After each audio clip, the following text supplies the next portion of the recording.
Bonjour à tous, c'est Adam de Planète Tutora et bienvenue dans une autre vidéo au cours du Moyen-Âge en Europe, un phénomène captivant a sculpté le paysage social et économique, l'essor urbain.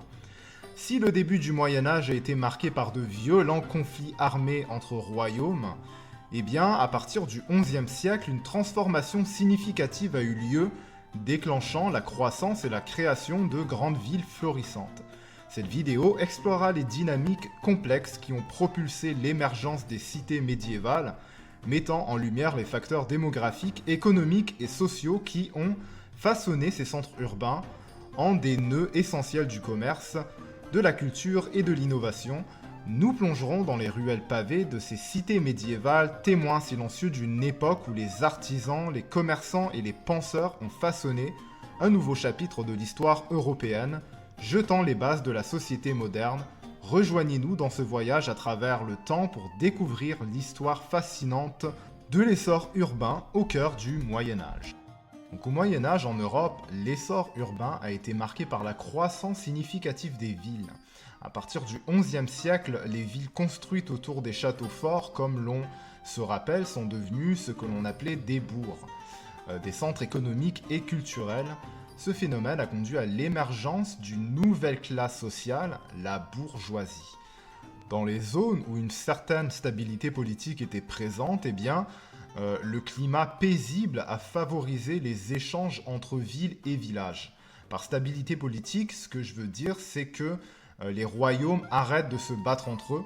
Donc évidemment, quand les royaumes arrêtent de se battre quelques secondes, ils commencent à parler un peu plus de business. Donc l'essor urbain a joué un rôle crucial dans la transition de l'Europe vers la fin du Moyen-Âge, ce qui a contribué à l'évolution économique, sociale et culturelle de la société. Donc, petit concept économique très très simple, peut-être que certains d'entre vous connaissez la loi de l'offre et la demande. Pour faire simple, dans le contexte qui nous intéresse, s'il y a des gens qui demandent un certain produit, il y a des compagnies qui vont produire le produit en question et le vendre. S'il n'y a pas de demande, personne ne va s'amuser à le vendre tout simplement. Donc, on revient un peu à la dernière vidéo où l'on a vu que les croisés, donc ceux qui partent en croisade, spécialement les seigneurs, se sont mis à rapporter d'Orient des produits exotiques, on se rappelle bien. Donc beaucoup de gens en Europe les aiment beaucoup, ces produits. Alors plusieurs villes en Italie comme Florence et Venise décident de se concentrer sur le commerce de ces articles étant donné qu'il y a de la demande.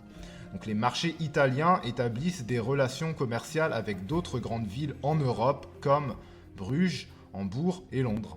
Ces échanges commerciaux se poursuivent pendant au moins 300 ans et changent beaucoup de choses en Europe entre les 11e et 13e siècles.